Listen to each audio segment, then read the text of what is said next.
nos acompaña Eduardo Manzanares, analista de Mega Noticias. A ambos les agradezco y les pido una opinión de 1 minuto 30 para hacer más dinámico este intercambio de ideas. Y bueno, me gustaría empezar contigo, Víctor. Hace un momento charlaba con Ramsés Pech y me parece que hablando de energías renovables, energías limpias, parece que ni al gobierno o al gobierno federal le interesa mucho esta industria, pero además al mercado, por lo menos en México, tampoco está como que enfocándose hacia allá, hablando ya en términos de que usemos vehículos híbridos, eléctricos, instalemos paneles solares en nuestras casas, sobre todo por los costos. Me gustaría empezar contigo, Víctor. ¿Tú cómo ves todo esto? Adelante. Hola, muy buenas tardes. Antes que nada, muchas gracias por la invitación. A ver, lo primero que quisiera decir es que no comparto esta idea de que la iniciativa privada no le interese la energía limpia o la energía renovable. Al contrario, la iniciativa privada está cada vez demandando mucho más energía limpia y mucho más energía renovable por dos razones principales. La primera es, las renovables son mucho más baratas en términos del costo final de la energía, si bien se requiere inversiones fuertes para hacer la instalación de parques eólicos o solares, al final, como no utilizan combustibles, el costo de la energía es mucho más barato. Entonces, la iniciativa privada sí está caminando y sí está cada vez demandando mucho más energía limpia o renovable. El sexenio pasado fue totalmente frenado este sector en gran escala por parte del gobierno federal. En este momento parece ser que hay alguna apertura, hay algunas señales de apertura de parte de la presidenta Claudia Sheinbaum, pero todavía hay que ver los detallitos en las leyes reglamentarias que saldrán en los próximos meses, pero de inicio ahí yo no coincido. Y decías, si la población, la realidad es que hay una mentira. Se ha dicho mucho que los autos eléctricos son muy caros y perdón por el gol, pero todo el mundo dice Tesla. No, el problema es que si dices Tesla es como si todo el mundo usara autos de combustión interna de lujo. Cuando encuentras ahorita autos eléctricos por 320, 350 mil pesos, ¿no? Bueno, yo no he visto eso. Yo había visto uno Toyota en casi $1,000,000, pero bueno. Eduardo Manzanares, ¿cómo lo ves? ¿Qué tal, Víctor? Gabriel, gusto de saludarlos. Mira, en el 2013 teníamos un marco regulatorio. Se creó una ley que regulaba el sector energético, en donde pues se buscaba iniciar con una transición hacia las energías limpias, ¿no? Se creó la Comisión Reguladora de Energía, se creó la CENACE y lamentablemente por temas ideológicos, por temas políticos, pues todo esto se vino al traste. Dudo mucho que los planes proyectados de Claudia Sheinbaum, a pesar de decirles científicas, se puedan llevar a cabo por la simple y sencilla razón de una deuda de más de 500,000 millones de pesos de la Comisión Federal de Electricidad, de la falta ahora de claridad en un marco regulatorio claro y estable, sobre todo, que permita hacer esa transición hacia las energías renovables. Lo que fue a decir Claudia Sheinbaum hace un momento de quitar el 1% a la inversión militar para sembrar en arbolitos, se me hace, no lo puedo decir un absurdo, pero sí se me hace simplemente una tomada de pelo, primero porque no va a ayudar, va a servir, claro, desde luego, pero no ayudar para los fines a los cuales se proponen.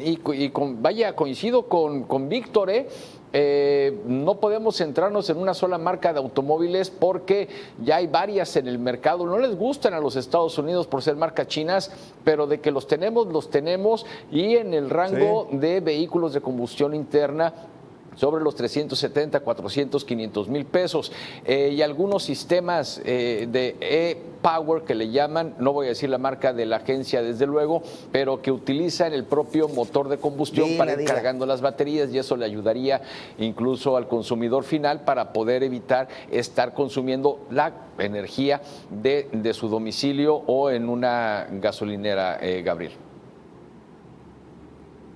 Sí, con que no quemen la casa, ¿no? Como aquella foto precisamente del Tesla que lo quiso conectar ahí. Oigan, pone Eduardo un tema bien interesante, lo que parte del discurso de la presidenta Sheinbaum, esa iniciativa de dedicarle un 1% a sacarlo del presupuesto militar al tema de la reforestación y que pues tiene que ver ahí con el medio ambiente.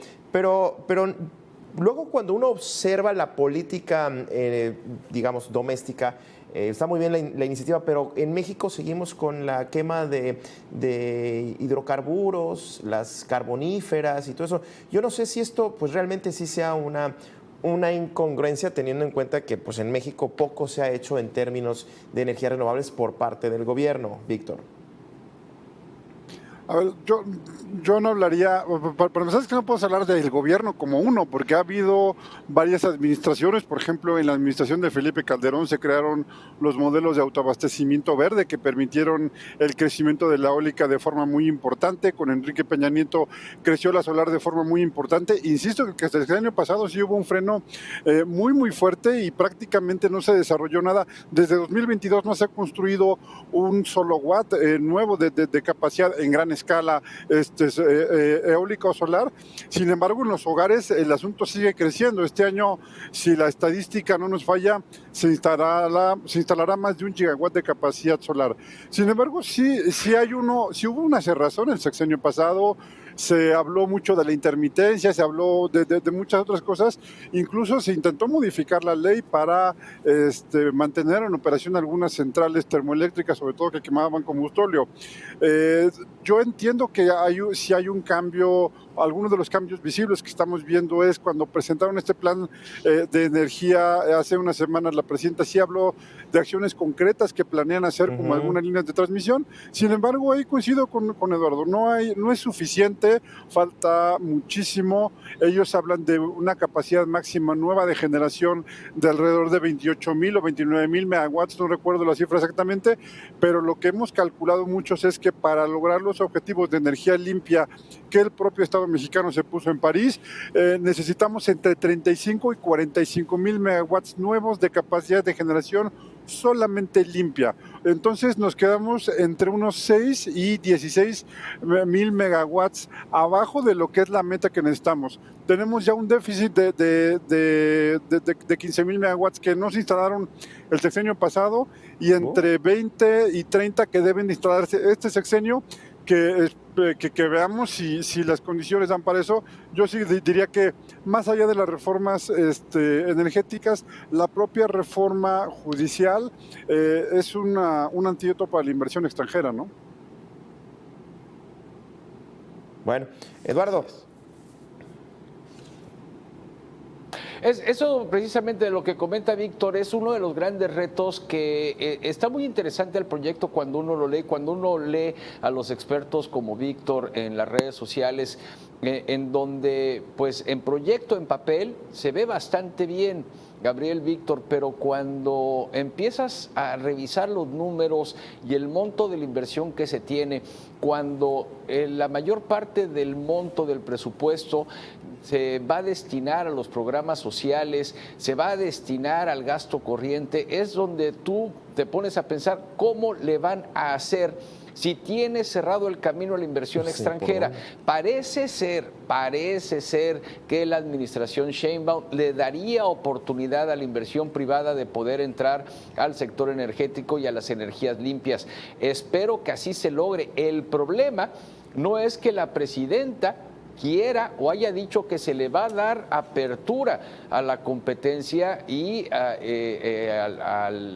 otro tipo de empresas, sino el marco regulatorio y la situación política y jurídica del país. No hay realmente de momento, y lo estamos viendo ahora en la salida, es otro tema, pero lo estamos viendo en la salida de capitales extranjeros, en donde no hay confianza en el gobierno, no hay confianza en las regulatorias de las políticas. Entonces, esto lo va a hacer muy complicado que alguna empresa pues, realmente se interese en invertir en un país donde no se tiene claro hoy en día si tu inversión va a mantenerse para rendir frutos, obviamente es un negocio, o simplemente va a llegar el gobierno un día de estos y te va a decir, ¿qué crees? Me lo voy a quedar. Bueno, oigan, hablando de la situación política y que tiene que ver con esto, digo, ¿cómo o sea, dentro de esta situación que estamos viendo, cómo le mete ruido? Y la pregunta va para seguir, Víctor, toda la desaparición de los órganos autónomos como la CREO y la COFESE, que pues en este caso el gobierno, de determinar qué inversiones, qué tipo de proyectos se puedan estar desarrollando, pues la intención es que sea la energía limpia, la más barata, que no nos cueste tanto a los usuarios, pero ¿cómo le mete esto, hablando de incertidumbre? Porque al final de cuentas, pues esto tiene que ver con la ideología política de este proyecto del segundo piso de la Cuarta Transformación, Víctor.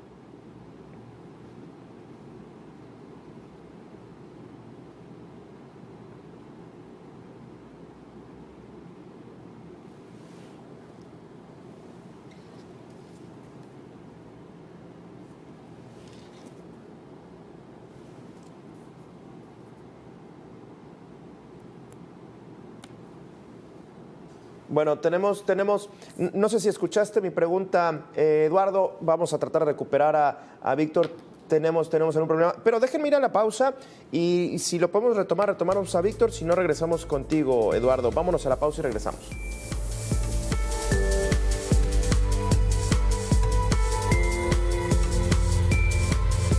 Meten hablando de incertidumbre, la desaparición de los órganos autónomos, incluido la COFESE en este caso, que bueno, básicamente regula la competencia en estos temas, la CRE también, que también se va.